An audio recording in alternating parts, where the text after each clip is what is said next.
Indian box office ను Dhurandhar franchise ఎలా ఏలేసిందనే విషయం ప్రత్యేకంగా గుర్తు చేయాల్సిన అవసరం లేదు. డిసెంబర్ నుంచి నాన్ స్టాప్ బ్యాటింగ్ నడుస్తూనే ఉంది. పార్ట్ 1 ముందు థియేటర్లు, తర్వాత ఓటీటీ అలా పర్ఫెక్ట్ ప్లాన్తో వచ్చారు.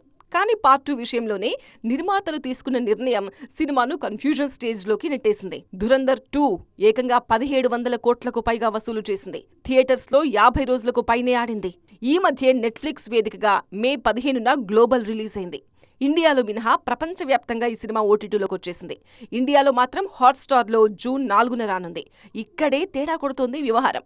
ఓటీటీ వర్షన్ పైరసీ చేసి ఇండియాలోనూ విచ్చలవిడిగా చూస్తున్నారు ఆడియన్స్. ఈ రోజుల్లో థియేటర్లో ఉన్న సినిమాను పైరసీ కాకుండా ఆపడమే కష్టం అనుకుంటే ఓటీటీకి వచ్చాక ఆపతరమా? ఆల్రెడీ ధురంధర్ 2 దెబ్బకు పాకిస్తాన్ సర్వర్లు కూడా క్రాష్ అయిపోయాయి. గ్లోబల్ రీచ్ అద్దిరింది. ఇంత క్రేజ్ ఉన్న సినిమా ఓటీటీ రిలీజ్ ఒకేసారి కాకుండా 20 రోజుల గ్యాప్ ఇవ్వడం కరెక్ట్ నిర్ణయం కాదేమో అనే చర్చ మొదలైంది ఇప్పుడు. మరి దీనిపై ఓటీటీ నిర్వాహకులు పునరాలోచనలో పడ్డారు.